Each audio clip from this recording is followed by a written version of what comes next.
Hi guys, I'm Rob, this is The Brick Farm. If you are new to the channel, please hit that subscribe button, and for all you subscribers, welcome back. Alrighty, it is now 2022 and I would like to give you my top 10 LEGO sets of 2021. These are my personal opinions and come with a caveat. All the sets on this list had to have been built by me, not sets that I haven't built or don't personally own.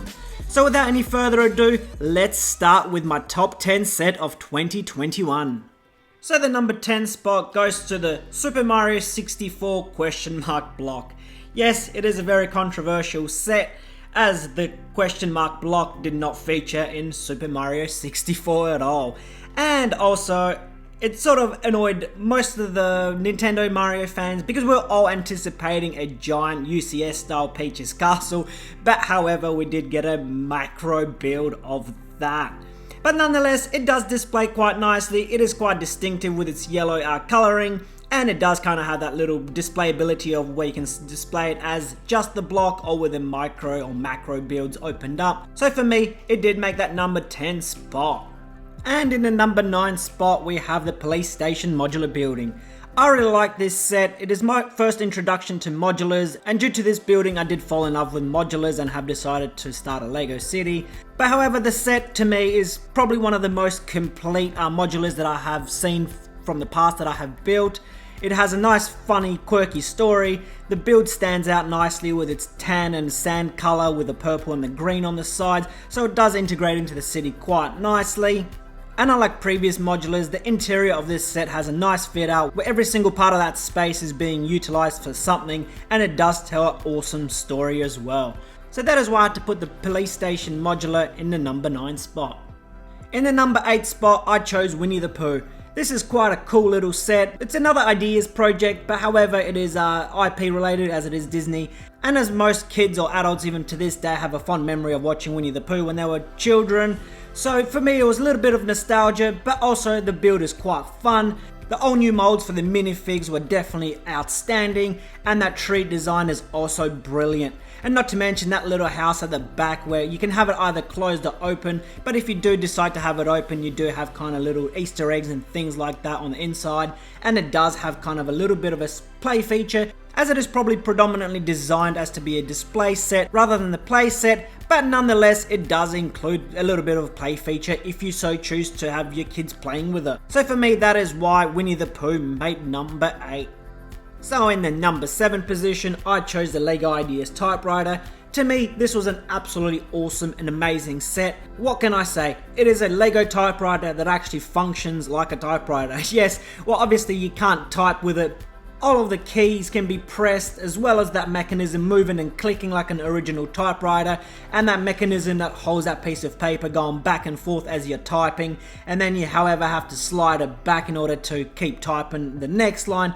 To me this was an absolutely genius set because it kind of integrated that Technic and system design perfectly, where a lot of it is Technic, but you do not notice that it is Technic on the outside, because it is covered up by that whole kind of system shell with all the blocks and stuff. So for me this was not only a great experience to build, but it does display absolutely amazingly on a shelf where people have come over and thought that that was an actual typewriter before they realized that it was actually made out of Lego. So that is why I had to put the typewriter in number 7.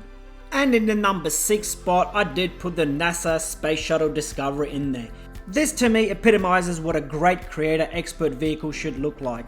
It was not only cleverly designed, but also with its design it featured minimal studs on the outside, so it kind of looked more like a die-cast model than a Lego set. And not to mention that add-on of that Hubble telescope was absolutely amazing as well. You could have passed that off as an actual set on its own, and people would have lined up just to buy that set on its own, but however it was included all in one. And I also did love the fact that you can kind of have it hanging out of that space shuttle being deployed. So you can have it displayed both ways. You can have both the models on stands, or you can have it as one unique set. But however, the one drawback for this set, I do have to admit, were definitely the reflective stickers on the inside of that cargo bay. But overall this set was absolutely amazing, and I do display it proudly on my coffee table. And in the number 5 spot we have the glorious beast, behemoth, whatever you want to call it, It is the Tumbler. Yes, the giant Tumbler. What an absolute hulking beast of a machine that is.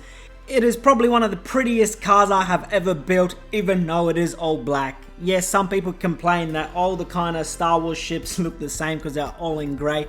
But you can see if clever design and beautiful models to begin with can be designed and look outstanding, even though they are in one colour. However, I do have to mention that this was a re-release of a previous Batmobile that was released a few years ago, but I did not own this one, so this was my first Tumbler, and I do have to admit it is absolutely glorious. With its all black design, with a kind of little gold accents popping here and there, and the back of this car with its 4 giant fat tyres looks absolutely amazing.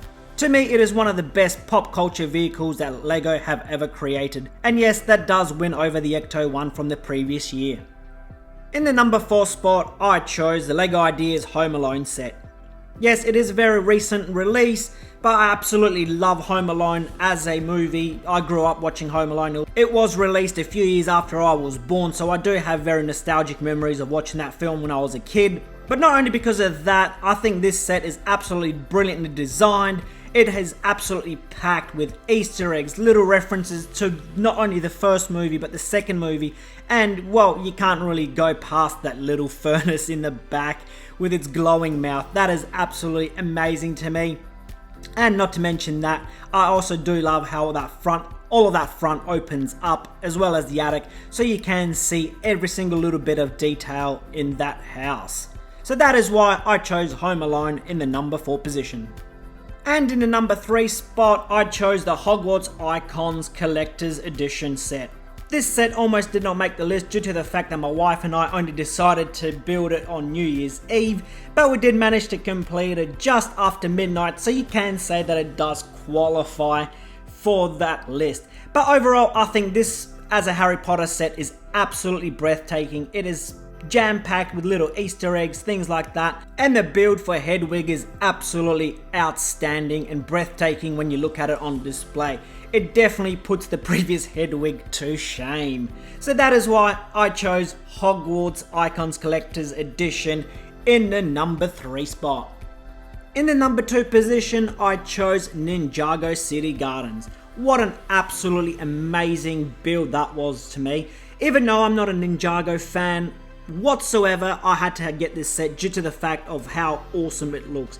Clocking in at 5,685 pieces with 19 minifigs, how can you say no to a set like that? Yes, I do know it is bloody expensive at 499 Australian dollars, but to me, all those kind of Ninjago big sets are worth having, such as Ninjago City and Ninjago City Docks. These things are absolutely amazing, and I only wish I had bought the previous ones, but however, I don't think I'll be able to afford the other ones due to the fact that they are, some people are asking over $1,000 for them, so I think I'll just settle at what I have. But nonetheless, this set is absolutely amazing. It does come on 1.5 base plates. It's over 73 centimeters tall, and it displays absolutely beautifully in my hallway. Even though I'm not a Ninjago fan, I did have to put this set at number 2. And finally, the number 1 set for me is, I'm not sure if you have already guessed it, and the honor goes to the Daily Bugle. Yes, I chose the Daily Bugle in the number 1 spot due to the fact that it is not technically a modular building, but it can be used in a city. And yes, it does actually have all 4 sides to a building. Yes, no exposed backs, things like that. And that set clocks in at 3,772 pieces, and not to mention it came with 25 minifigs. Yes, 25 minifigs. I think that is the record of minifigs in a set. And not only that, it is a hulking beast at 82 centimeters tall, and it does stand proudly in my Lego city. And not to mention, you can't walk past that set, and you can't help it but be drawn to this set, even though it is predominantly grey, but it does have those red accents, and not to mention all that kind of action going on around it with that front breaking apart. And obviously you can populate it with minifigs, which adds to the chaos and fun of this build. And even though it is a great big building, they did even include a little taxi to go along with it. Yes, they didn't even have to include a little side build, but just to make us Marvel fans, aka Spider-Man fans, happy, They jam-packed this set to the brim. So for me, that is why the Daily Bugle is the #1 set for me for 2021. But I also have to give 2 honorable mentions for sets. Could have made this list very easily, but did not, due to the fact that obviously the other sets that I have mentioned just were absolutely amazing to me. But the first honorable mention goes to the DC Batmobile Tumbler, the Scarecrow Showdown. Yes, that is that little tumbler. This was an absolutely amazing set, and it is an amazing set. At $60 and a 422 piece count, you can see how amazing a little set can be and how accurate it can be as well. And not only is it super accurate and super adorable, and not only that, they did give us 2 minifigs to go along with it, Batman and Scarecrow. So that is why the little tumbler for me has to have an honorable mention. And the second honorable mention goes to Bowser's Airship Expansion Set.